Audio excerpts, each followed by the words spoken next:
आपने अलग अलग हिस्सों में देश के अपने मंत्रियों को भी भेजा है कि जाओ निमंत्रण देकर आओ सबको महाकुंभ का। पूर्वोत्तर पहली बार ऐसा हो रहा है कि वहाँ के संतों को भी कहा गया है कि आप आइए महाकुंभ का, आप हिस्सा बनिए। हाँ, इसमें ये बात सच है कि जो लोग किन्हीं कारणों से नहीं आ पाते थे, इसमें पूर्वोत्तर के राज्य भी हैं और दक्षिण भारत के भी कुछ क्षेत्र थे जहाँ से लोगों की उपस्थिति, संतों की उपस्थिति, श्रद्धालुओं की उपस्थिति किन्हीं कारणों से नहीं हो पाता था। लेकिन आदरणीय प्रधानमंत्री जी की प्रेरणा से एक भारत है तो श्रेष्ठ भारत के दर्शन हमें किसी एक स्थल पर देखने को मिलेगा तो वह महाकुंभ प्रयागराज में होगा। और मुझे प्रसन्नता है कि काफ़ी बड़ी संख्या में, काफ़ी बड़े पैमाने पर पूर्वोत्तर के राज्यों से भी और दक्षिण भारत के राज्यों से भी, तमिलनाडु से, कर्नाटक से, केरल से, आंध्र प्रदेश, तेलंगाना से, महाराष्ट्र के भी सुदूर क्षेत्रों से पूज्य संतों की भी और भारी पैमाने पर श्रद्धालुओं की उपस्थिति भी इस अवसर पर होने जा रही है। एक अद्भुत संजोग होगा कि दुनिया की तीसरी बड़ी आबादी प्रयागराज में इन 45 दिनों के अंदर आकर के माँ गंगा, माँ यमुना और माँ सरस्वती के इस पावन त्रिवेणी में न केवल डुबकी लगाएगी बल्कि यहाँ पर आकर के वह इस पूरे आयोजन का साक्षी बनेगी और एक श्रेष्ठ भारत का दर्शन भी करेंगे। पर आपकी विरोधी पार्टी को ये पसंद नहीं आ रहा है। वो कह रहे हैं कि आप लोग तो ऐसे कह रहे हैं जैसे भारतीय जनता पार्टी ने कुंभ की शुरुआत की हो और बीजेपी पहली बार कोई महाकुंभ का आयोजन कर रही हो।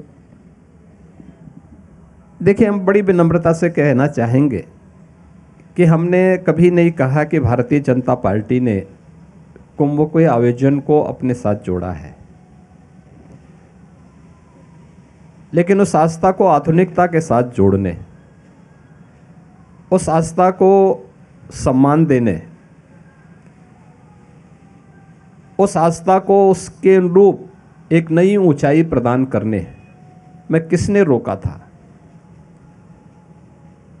2017 के पहले यही कुंभ के आयोजन गंदगी के पर्याय बनते थे, भगदड़ के पर्याय बनते थे, अव्यवस्था और अराजकता के प्रतीक बनते थे।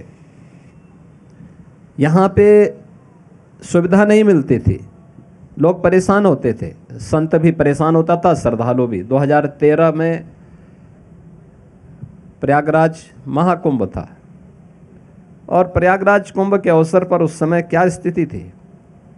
इसी त्रिवेणी पर मॉरिशस के तत्कालीन माननीय प्रधानमंत्री संगम में स्नान करने के उद्देश्य से आए थे, लेकिन गंदगी को देख करके बड़े दुखी मन से उन्होंने इस बात को कहा कि क्या यही गंगा है। आंखों से आंसू बहा करके वे यहाँ से वापस चले गए थे। मॉरिशस एक ऐसा देश है जो अपने आप को लघु भारत कहता है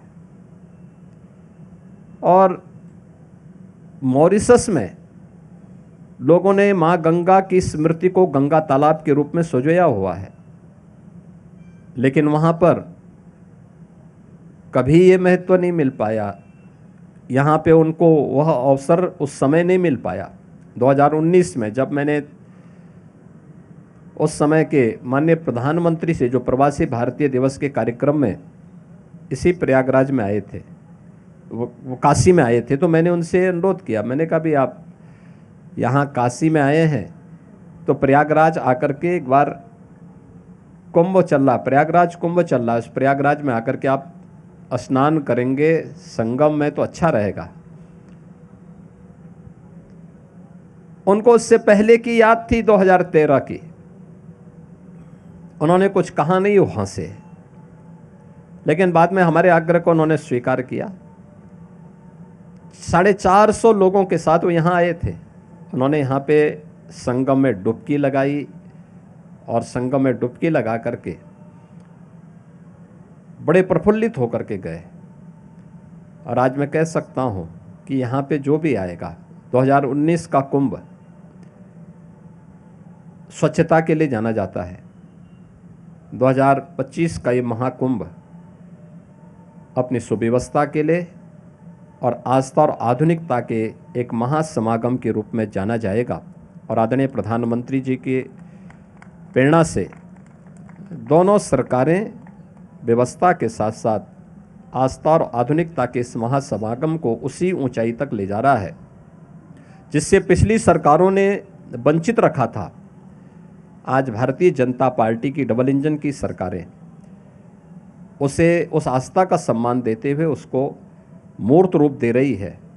और प्रयागराज महाकुंभ का यह आयोजन हो या अयोध्या में श्री राम जन्मभूमि पर रामलला के 500 वर्षों के बाद विराजमान होने का एक कार्यक्रम, ये उसी श्रेष्ठ भारत की परिकल्पना को मूर्त रूप देने का एक अभियान है जिसकी देश की आज़ादी के बाद से देश के नागरिकों को इंतजार था।